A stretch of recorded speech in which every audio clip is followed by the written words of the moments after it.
예수님의 전도, 예수님의 전도를 본받아라고 하는 제목을 가지고 전도에 관해서 잠깐 말씀을 드리겠습니다.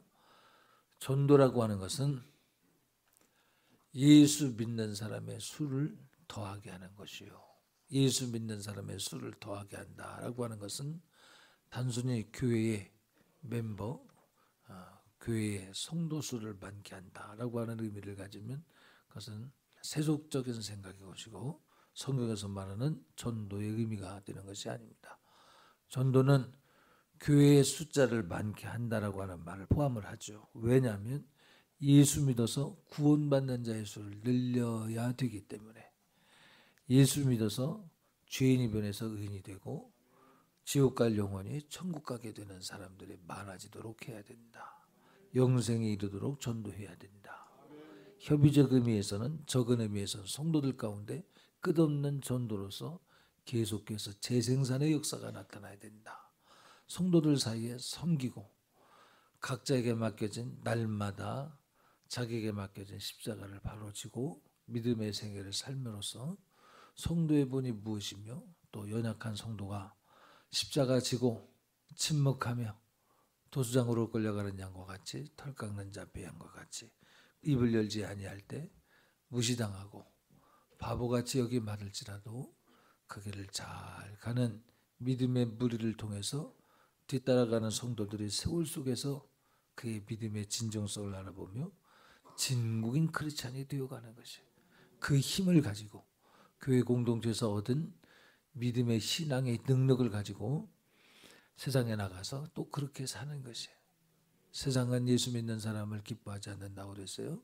왜냐하면 예수 믿는 사람이 세상에 속했더라면 세상은 절대 교회를 미워하지 않는다. 그러나 진정코 예수에게 속했다면 세상은 교회를 미워한다. 이유 없어요. 나라가 다르기 때문에. 세상은 하나님과 원수가 되었다 했습니다. 그래서 이유 없습니다. 예수 잘 믿고자 하는 사람은 세상이 교회를 미워하듯 그 성도들을 미워하게 되어 있는 것입니다. 그래서 동서고금을 막론하고 예수의 이름으로 이적도 나타나고 표적도 나타나면 세속에 속해 있는 사람들이 그를 미워하고 이단으로 정죄했습니다. 차라리 세상에 있는 사람들은 정말 그런 거에서 믿으며 돌아오는 사람도 혹 있거니와, 교회 안에 있는 세속적인 사람들이 자기 안에 있는 세상을 드러내면서 그들을 이단으로 정죄했죠.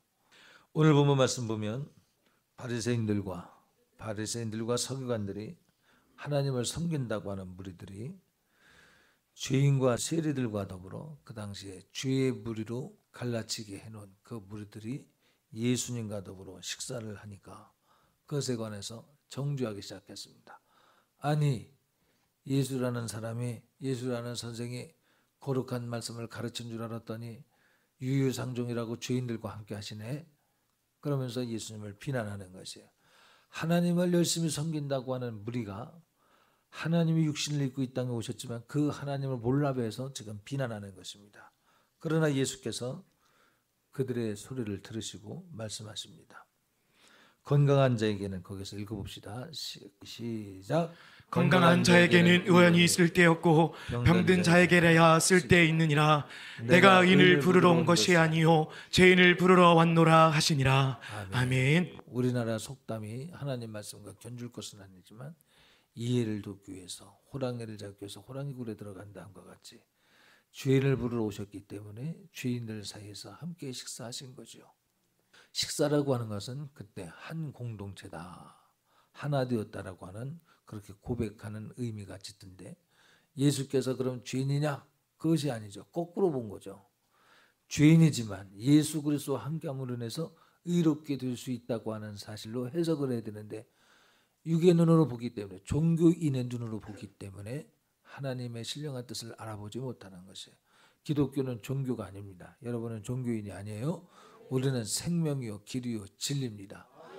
종교는 사람이 자기의 연약함을 극복해보자, 사람들끼리 모여서 교리를 만들고 사람들끼리 도를 닦아보겠다고 열심을 내다가 자기들끼리 만든 것이 종교입니다. 자기가 만들고 자기가 구원을 얻는데, 그럴 것 같으면 자기가 문제 해결하지 자기가 뭐 때문에 도를 닦으려고 무엇 때문에 구원에 이르려고 하겠습니까? 잘못된 거죠. 그러나 기독교는 사람들이 모여서 돌을 닦는 것이 아니고 깨닫는 것이 아니고 하나님께서 주신 계시의 말씀에 의해서 성령께서 생각나게 하시고 깨닫게 하시는 말씀을 통해서 믿어지는 것이죠. 그래서 믿음은 내가 믿는 것이 아니라 하나님이 주시는 믿음을 내가 받아들여야 되는 거예요. 볼지어다 내가 문 밖에서 두드리노니 누구든지 마음을 열면, 이 시간도 여러분이 마음을 열면 나는 그에게로 들어가 나는 그로 더불어 그는 나로 더불어 먹고 마시우리라. 그러니까 하나님께서 우리 마음을 두드려 주셔야 돼. 모든 예배 가운데 성령님께서 여러분을 말씀을 열고 두드리고 계십니다. 받아들이시면 오늘의 말씀이 어둠을 몰아내고 약한 가운데서 건져주실 줄 믿습니다. 병든 자에게 의원이 있을 때가 있는 것처럼 예수님은 죄인에게 쓸 때가 있기 때문에 죄를 만나신 거예요. 그래서 예수님께서 이 땅에 오신 목적이 뭐냐? 죄를 부르러 오셨다. 그래서 죄라고 하는 것은 부끄러운 일이지만 그 부끄러움이 예수님을 만날 수 있는 자격증과 같다. 나는 죄인이라 고백할 때 주님이 때문에 내가 왔다. 너는 정답을 썼다. 말씀하십니다. 여러분 혹 꿈을 꾸다 시험 쳐볼 때 있잖아요. 근데 도저히 안 풀리는 문제도 있잖아요. 주님은 죄인들에게 정답으로 나타나신 거예요. 나를 컨닝해라. 나를 쓰면 죽어도 살겠고 살아서 믿는 자는 영원히 살리라 말씀하시는 것입니다. 이해할 수 없는 우리 예수님의 행위에 대해서 서기관과 바리새인들이 힐난합니다. 여러분과 제게도 이런 것이 혹이 없는가 한번 돌아볼 수 있길 바랍니다. 교회에서도 때로는 잘난 사람, 똑똑한 사람을 찾기도 합니다. 저도 그럴 때가 있습니다. 왜? 못 알아들으니까. 국어학적으로도 못 알아듣고 영적으로도 못 알아듣고. 국어학적으로 못 알아듣는다는 얘기는 설교는 살리고 부욕케 하기 위해서 하는 것이라고 말해줘도 자기 감정을 따라 그게 어디 그런 말이냐고 나를 비난했다고 못 알아듣는 거예요. 그 정도 말은 알아들을 수 있는 사람이 되어야 되겠다. 그런 사람을 기대하죠. 그럼 똑똑한 사람이면 알아듣느냐? 똑똑한 사람은 또 똑똑한 한 사람 나름대로 또 못 알아들어요. 교회에서는 인권을 말하지 않습니다. 교회는 이념을 말하지 않습니다. 이념은 자기의 신념을 논리화해서 말하는 것이잖아요. 교회는 이념주의가 아니라 예수 그리스도께서 남기신 성령께서 주시는 말씀을 받아들이는 신앙 공동체인 것입니다. 생명 공동체인 것입니다. 종교 집단도 아니요 이념 집단도 아니요. 믿음인 것 같은데 신념이 믿음을 대신하면 큰일 나는 것이 지옥 갑니다. 믿음으로 구원받는 것이지 신념으로 구원받는 것이 아니에요. 그 믿음의 주 내용이 무엇이냐? 신념과 구별되는 것이 무엇이냐? 무엇이겠어요? 신념은 나는 보수야, 나는 진보야. 우린 그런 것이 아니라 믿음, 예수만이 길이요, 진리요, 생명이니 예수께서 죄인과 같이 십자가에 자기 몸을 버려 십자가에 못 박혀 죽임당하셨으니 그것은 인류가 죄값으로 당할 저주 때문에 담당하셨다라는 사실을 내 것으로 고백하는 거예요.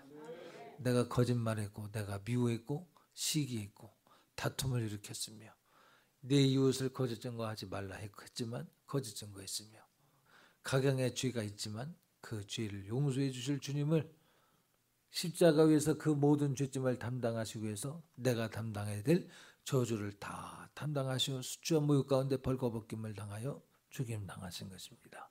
실오라기 하나 거치지 아니하시고 죽임당하셨죠. 죄로 인해서 내가 당해야 될 창피, 내가 당해야 될 멸시, 내가 당해야 될 고통을 십자가에서 다 감당하시고 죽으신 것입니다. 예수께서 오늘 말씀하셨습니다. 나는 의인을 부르러 온 것이 아니고 죄인을 부르러 왔다. 이 말씀은 십자가 위에서 완성을 하셨을 때 주님이 말씀하신 것은 그냥 던져준 소리가 아니라 그렇게 책임지는 말씀이요. 그의 말씀을 따르는 사람은 반석 위에 집을 짓는 자와 같으니.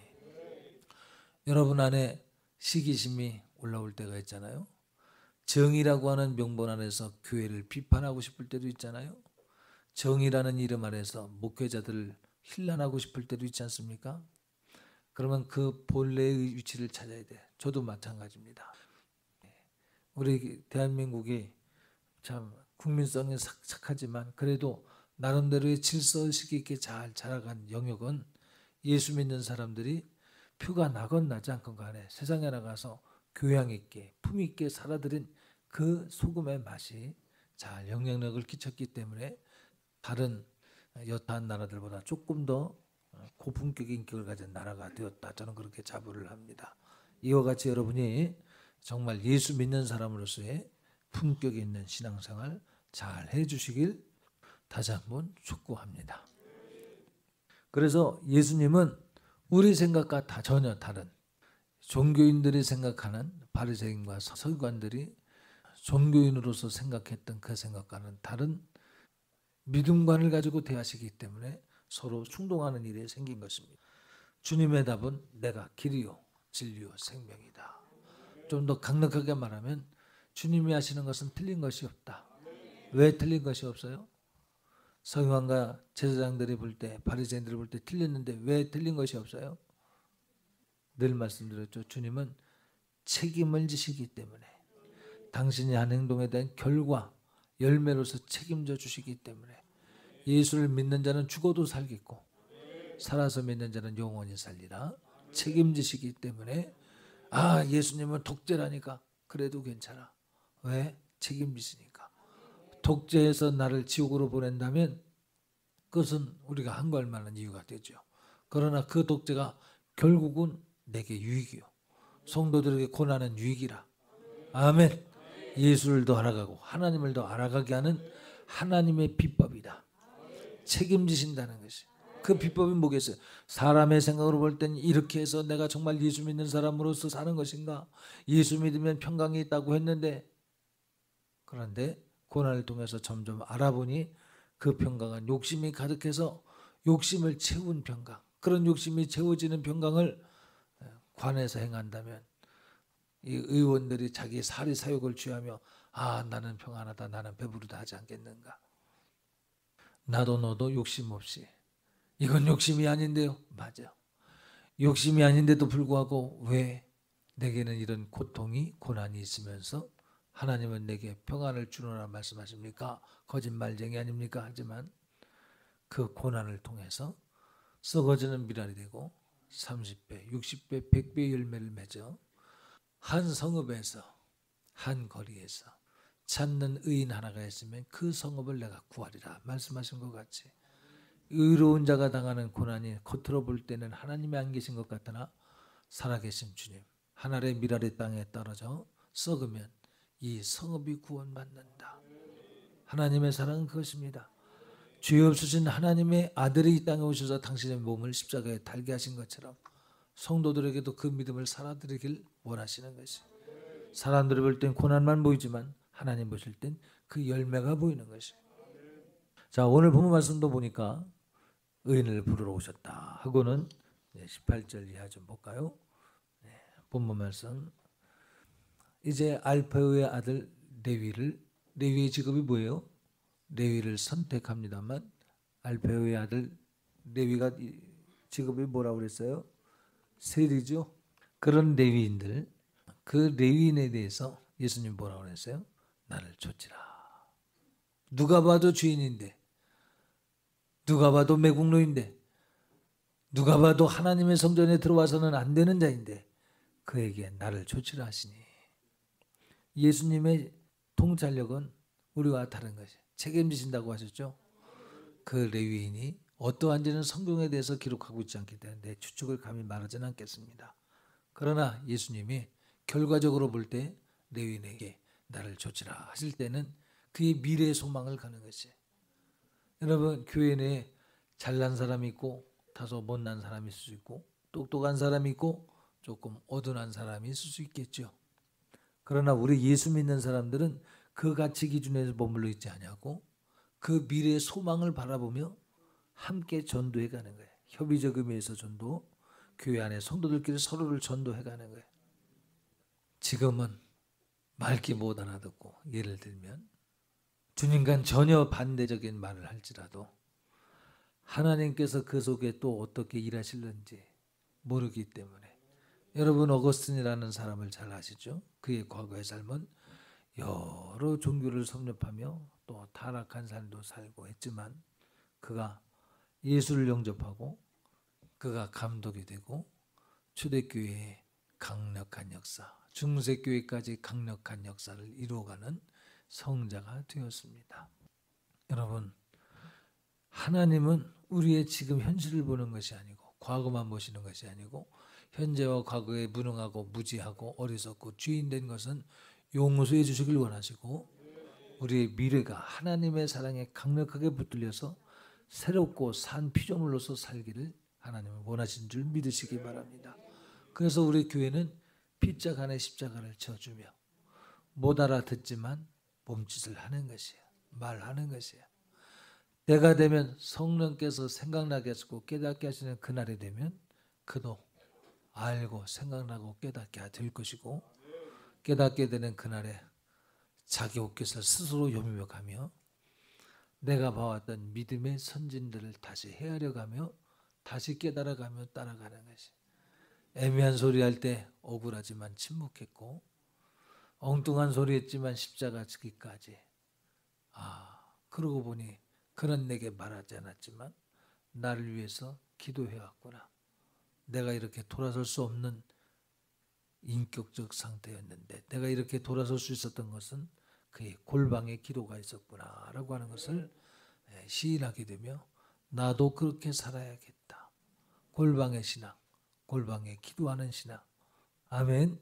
오른손이 하는 일 왼손이 모르게. 그러나 하나님이 하실 것을 기대하는 믿음. 그 길은 좁은 문이요 협착한 길입니다. 인내하며 가는 것이에요. 그래서 교회 안에서는 잘난 사람도 못난 사람도 십자가 있는가 없을지라도 그의 미래 가운데 주님의 십자가 예비되었다는 소망을 바라며 아멘. 그래서 믿음의 사람은 저런 세리가 저런 레위가 무슨 미래가 있어 그럴 수 있겠지만 그건 종교인의 생각이야. 예수 믿는 사람 성령의 생각은 아니 그가 예수님의 제자로 순교하기까지 정직하고 진실하게 하나님의 나라를 위해서 살 인생임을 예수님은 소망하신 것이. 히브리서에 말한 믿음의 정의가 뭐예요? 바랄 수 없는 중에 바라는 것이 믿음이라고 했어요. 하나님이 우리의 인생 가운데 개입하시면 역전의 역사를 일으키죠. 우리 역전되리라. 여러분 하나님은 그런 분이에요. 십자가 뒤에 부활이 있고 고난 뒤에 영광의 생명이 있습니다. 할렐루야. 눈물의 골짜기 다음에 기쁨의 단이 있습니다. 하나님은 역전하게 하시는 하나님이십니다. 왜 역전하시는가요? 이 세상은 하나님과 원수가 되기 때문에 하나님과 반대되기 때문에 반대되는 길로 가지만 최우승은 하나님이 이루시기 때문에 그래서 역전되는 거예요. 그래서 성경은 이적을 말하고 기사를 말하는 것이 소위 말하는 미라클, 기적들이 성경에 기록된 것은 역전케 하시는 것이. 할렐루야. 이런 신실하신 하나님, 책임지시는 하나님을 의지하는 것은 참으로 잘 선택한 것이다. 예수 믿는 사람도 거짓말 하던데요. 예수 믿는 사람들끼리 서로 소송하던데요. 안 되지. 그러면 안 되지. 안 되지만 그런 사람들이 있다니까. 세상에 진짜가 있냐면 가짜가 있어요. 진짜 돈 있는가 하면 위조 지폐도 있더라니까. 진심으로 하나님 뜻대로 살려고 하는 사람은 기도하겠죠. 갚을 수 없는 절망 가운데 기도하겠죠. 전능하신 하나님 아버지, 전지하신 하나님 아버지, 나의 상황과 형편을 두루하시는 하나님 도와주세요. 그리고 하나님의 도움으로 드디어는 역전케 하시는 하나님을 경험하며 빛과 소금의 역할을 감당하겠죠. 그러나 인내하지 못하면, 견디지 못하면 내 수단과 방법으로 돈 떼먹고 도망가고 내 수단과 방법이 나오는 거예요. 그런 어쩔 수 없이 가짜의 연약함을 여러분들이 볼 수도 있겠지만 그들이 기독교인들의 신앙의 오리지널 본래의 모습은 아닙니다. 교회가 추구하는 신앙의 본래의 모습은 아니다 이 말이에요. 교회가 추구하는 신앙의 본래의 모습은 정직하고 진실한 것이에요. 할렐루야. 그 너머를 위해서 맡겨진 십자가를 지기까지 억울해도 소리내지 않고 침묵하며 가는 것이. 할렐루야. 억울해도 그렇게 가고 있습니까? 여러분, 그곳에 치유가 있어요. 사람들은 말을 들어주고 사람들은 나를 알아줄 때 격려를 받지만 예수 믿는 사람은 십자가 앞에서 내가 십자가가 길인 줄 믿고 그리스도와 더불어 십자가를 지겠습니다 할 때 거기서 무거운 짐이 가벼워지는 것이, 그렇게 고통스럽고 억누르던 생각들이 까짓거 내가 그리스도와 더불어 죽지, 일어서는 순간에 마음이 평안해져. 죽고자 하는 자는 살 것이요, 죽고자 했더니 살아나는 역사가 생겨. 날마다 쭈삣거리고 피 다니고 도망 다니던 사람이 이제는 강하고 담대한 거예요. 죽고자 하니까 배는 게 없기 시작하는 거예요. 그래서 용맹을 얻는 것이, 이것은 포기적인 의미에 있어서의 죽고자 하는 것이 아니라 생명을 얻기 위해서 책임지실 하나님을 향해서 신앙 고백으로서 자기를 결단하며 드리는 것이. 세리와 더불어 죄인들과 함께 식사하시는 우리 주님은 그들을 구원하시기 위해서 비난이 없느냐? 비난이 있어. 그러나 감수하시는 것이. 이해가 되셔요? 논리로 이해하시는 거예요? 삶으로 이해하시는 거예요? 아, 왜 그런 사람과 어울리냐고? 그럼 여러분들이 답할 것이 있어야죠. 예수님도 죄인과 더불어 함께 식사하시고 내가 그들과 함께 한 공동체이다 라고 하시는 것을, 선포하시는 것을 두려워하지 않았고 마다하지 않으셨다. 아멘. 이것이 이념인지 이것이 신앙인지 잘 분별해야 돼. 신앙인지 이념인지 신앙이어야 할 것입니다. 그래서 그러한 일이 있을 때 또한 세리가 그 말을 알아듣고 나를 조치라 하니까 줬잖아. 아멘. 우리가 세리와 죄인들처럼 연약해 보이고 어리석어 보이고 하나님 나라에 들어오지 못할 사람 같다 할지라도 대우할 때, 아, 내가 죄인이지만 그렇게 대우하려고 하는구나. 아멘. 세리는 알죠. 서기관과 바리새인들이 웅성거리는 거 알죠. 자각하는 거야. 그런데 왜 나를 대우해 주시는 것이야? 아, 나를 구원하시기 위해서 오셨다고 말씀하시면 나를 조치하시니까 내가 그 말을 따라야 되겠구나. 하나님의 사랑이 여러분에게 다가갈 때 여러분이 잘나고 똑똑하고 가져서 하나님 여러분을 받아주시는 것이 아니에요. 찾아오시는 하나님이 아니에요. 찾아오시는 하나님 항상 겸손하게. 아멘. 그와 같이 여러분들도 하나님의 겸손을 측량할 줄 아는 영적 지각이 열려지길 예수님으로 축복합니다. 얼마나 그 가난하지만 때로는 맑게 못 알아듣는 것과 같이 어리석지만 그 품격 하나로 가진 자와 같이 겸손한 마음 때문에 상대에게 감동을 주죠. 낮아지시기 바랍니다. 내가 자격이 있어서라고 생각하는 모든 것을 이 시간에 다 털어놓고, 아멘. 내가 말하는 것이 의로와 내가 말하는 것이 정의야. 그런데 주님이 안 계시면 이념주의자가 되어버리고, 교회 안에서의 극히 필요한 공통분모는 바로 예수 그리스도인 것이에요. 예수 그리스도를 지워버리고 말하면 그 모든 대화는 사상두각이 되어버리고 마는 것이에요. 쓸모없는 얘기가 되어버리고 마는 것이에요. 헛소리가 되는 것이에요. 왜 헛소문에 나는 그렇게 쉽게 흔들렸는가? 왜 거짓말 되어진 그 소리에 나는 왜 집착했는가? 야고보서 4장 6절 말씀 보면 함께 읽습니다. 시작. 큰 은혜를 주시나니 그러므로 일렀을 때 하나님이 교만한 자를 물리치시고 겸손한 자에게 은혜를 주신다 하였느니라. 겸손이 뭐고 교만이 뭐겠어요? 세상에서 말하면 허리 잘 숙이고 바른 말 잘하고 교양 있게 예의를 잘 갖추면 겸손이라고 말할 수 있겠죠. 그러나 성경은 예수 그리스도의 대속점을 주셔서 우리를 위해서 피 흘려 죽임 당하신 예수 그리스도를 부인하는 것을 교만이라 말하고, 예수 그리스도께서 우리의 죄값을 지불하시기 위해서 십자가에 못 박혀 죽임 당하는 것을 인정해서 날마다 자기의 죄를 회개하며 내가 말하는 것의 동기가 무엇인가, 의도가 무엇인가를 돌아보며 내가 상대를 조종하려고 하는 가스라이팅인가? 그러면 간두해야지. 내가 말하는 것이 복선을 깔아서 내가 어떤 작전을 구색해서 상대를 조종하려는 것인가? 그러면 말아야지.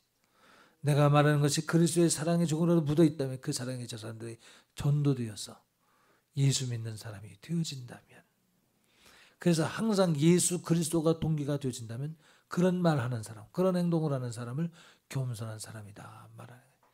자기는 부인되어지고 사람과 사람의 관계가 우선이 아니라 예수 그리스도와 자기와의 관계가 우선인 사람. 공동체 가운데서 내가 인정받아야 그리스도가 영광받는다. 아니요. 내가 십자가 져야 예수님이 인정받는 것이죠. 예수께서 십자가 지신 것이 길이요 진리요 생명이라고 했습니다. 그러면 여러분도 예수 그리스도께서 맡겨주신 각자에게 맡겨진 십자가를 날마다 확인하듯 지고 가야 그것이 겸손한 것이에요. 그렇게 예수 그리스도의 생애를 재현하는 사람을 겸손한 자라 말씀하시고 그에게 은혜를 주신다. 할렐루야. 사람들이 볼 땐 죽은 것 같으나 살아서. 그래서 성경에 뭐라고 그래요? 주름을 따르는 자, 예수님을 믿는 자를 뭐라고 평가해? 죽은 자 같으나 산 자요. 또 패한 자 같으나 승리하는 자요. 약한 자 같으나 강한 자요. 무지한 자 같으나 지혜로운 자요. 할렐루야. 여러분은 이 두 가지, 사망에 있는 것 같으나 생명이 있고 어리석은 것 같으나 지혜롭고 세상에 볼 때는 어찌하든지 하나님 보실 때에 보증이 되시는 여러분이 되셔야 할 것입니다. 많은 사람들이 넓은 문 넓은 길을 택합니다. 그 길로 가는 사람이 많죠. 그러나 좁은 문 협착한 길을 갈 때 다수결 속에 못 들어가지만 하나님의 약속하신 반석 위에 집을 짓는 약속이 있으니 그것을 선택할 수 있는 생명력 넘치는 지혜가 있으시길 예수님 이름으로 축복합니다. 여러분들이 하나님 말씀대로 사는 것은, 교회의 생활 열심히 하는 것은 종교인의 삶을 사는 것이 아니고 협의적 의미에서 교회 와서 세상과 나는 간 곳 없고 구속한 예수 그리스도로 말미암아 새롭게 된 피조물을 만나서 자기 삶을 확인하고 나도 헌신함으로 옆에 성도를 세우고 헛소문에 거짓 뉴스에 악한 어둠의 권세를 거짓말쟁이 거짓의 앱이라고 그랬어요. 그 거짓의 영에 농락당하는 자를 위해서 인내해주고 그가 살아나기를 희망하고 바래줘가며 견뎌줘가며 그의 살 길에 잠시만의 등불이 되어줄 수 있다면 잘하는 것입니다. 그 힘 가지고 세상에 나가서도 우리는 말거리를 찾는 사람이 되어서는 안 돼. 할 말이 없으니까 남의 사건들을 가십거리로 삼아서 조금 더 자극이 필요하니까 거짓말까지 섞어서 헛소리를 바랍니다. 참 불쌍하죠. 세상의 눈으로 보면 아이 뭐 이런 천덕꾸러기가 있어. 그러나 여러분들이 예수의 눈을 가지면 불쌍한 사람이죠. 견뎌주시기 바랍니다. 그리하면 때가 되면 그들이 치료받고 그들이 구원받으며 돌아올 날이 있을 줄 믿습니다.